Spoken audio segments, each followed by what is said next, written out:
प्यारे बच्चों, very very good morning. ये आपके सामने नेशनल इनकम का फर्स्ट मेथड है जिसका नाम है वैल्यू एडिड मेथड। उसकी वीडियो मैं आपके लिए लाया हूँ। जो बच्चे क्लास में नहीं थे वो इस वीडियो से भी इस मेथड को पढ़ सकते हैं। और ये न्यूमेरिकल का आपका फर्स्ट टॉपिक है जिसका नाम है, या फर्स्ट आपका मेथड है जिसका नाम है वैल्यू एडिड मेथड। बेटे नाम से पता चल रहा है, वैल्यू का मतलब होता है कुछ भी प्रॉफिट ऐड करना। तो ध्यान रखना है कि एक मार्केट में एक प्रोड्यूसर होता है। पहले आप नीचे ध्यान दें, इस टेबल पर एक प्रोड्यूसर होता है। वो जो भी रॉ मटेरियल परचेज करके लाता है वो, और जो भी उसमें अपना प्रॉफिट ऐड करता है, उन दोनों को फाइनली जब वो ऐड कर देता है तो एक वैल्यू निकल कर आती है, फाइनल प्राइस निकल कर आता है, जिसे कहते हैं वैल्यू ऑफ आउटपुट 600 रुपीज।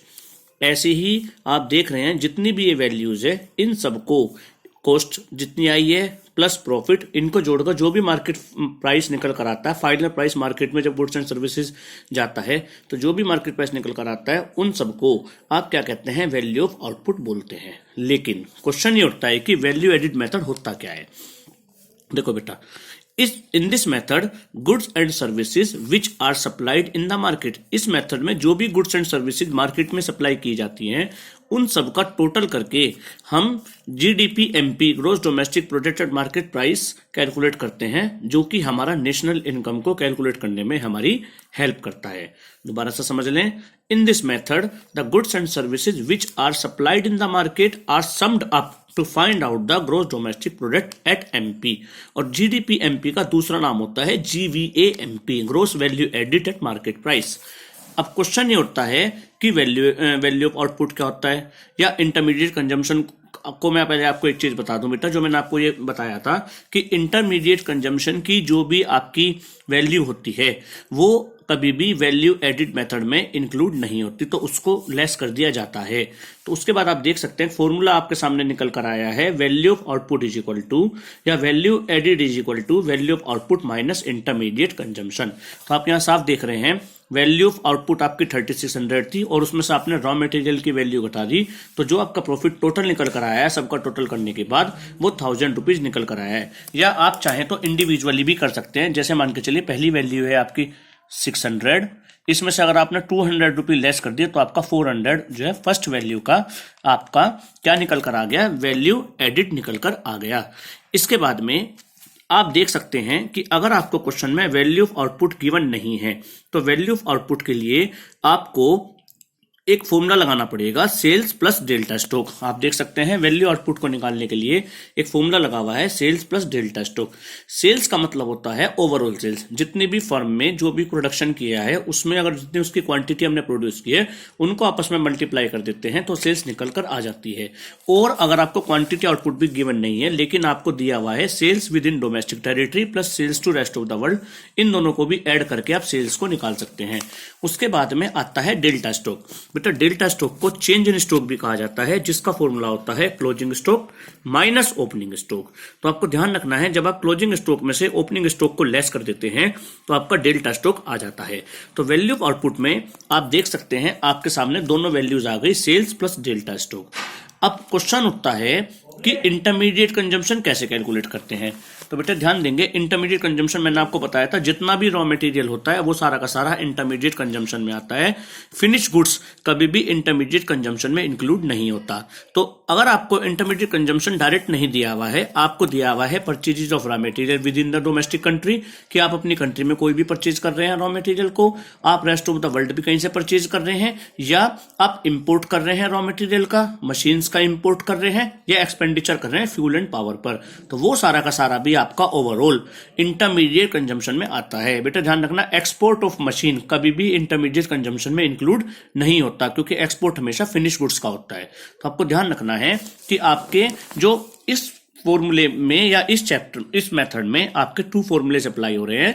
एक तो वैल्यू ऑफ आउटपुट निकालने के लिए, वैल्यू एडिट निकालने के लिए value of output minus intermediate consumption.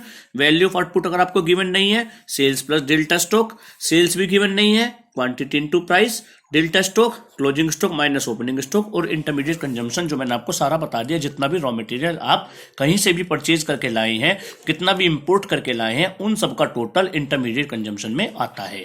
अब एक क्वेश्चन के थ्रू हम इसे समझते हैं। आपके सामने एक क्वेश्चन गिवन है जिसमें आप देख सकते हैं आपको सेल्स दी हुई है, आपको परचेज ऑफ रॉ मटेरियल दिया हुआ है, इंपोर्ट ऑफ मशीन दिया हुआ है, इंपोर्ट ऑफ रॉ मटेरियल दिया हुआ है, आपको क्लोजिंग स्टॉक दिया हुआ है, ओपनिंग स्टॉक दिया हुआ है और आपको वैल्यू एडिट मैंने है। तो देखें सबसे पहले मैंने आपको बताया था कि ओपनिंग में सबसे पहले ये देखें सेल्स गिवन है क्या, तो आपको सेल्स ऑलरेडी यहां पर गिवन है, सेल्स दे रखी है 600 रुपीज।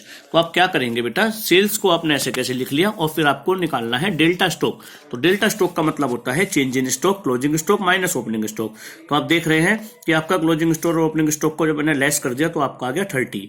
तो वैल्यू ऑफ आउटपुट आपका निकल कर आ गया sales plus delta stock is equal to 630। अब आपको चाहिए इंटरमीडिएट कंजम्पशन।